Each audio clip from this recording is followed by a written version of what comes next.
Salt తగినంత వేయవలేను, గరం మసాలా తగినంత వేయవలేను, తర్వాత గుంటూరు కారం తగినంత వేయవలేను, పసుపు తగినంత వేయవలేను. ఆ తర్వాత అన్నిటి కలిపి కలయి పెట్టవలేను. తర్వాత 2 టమాటాలు, ఉల్లిపాయలు తగినంత తీసుకోవాలేను.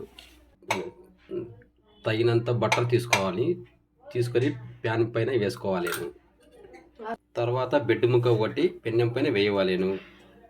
ఇంకో ముక్క కూడా తీసుకొని పెన్నెం పైన వేయవలేను. వెజ్ మైనస్ తగినంత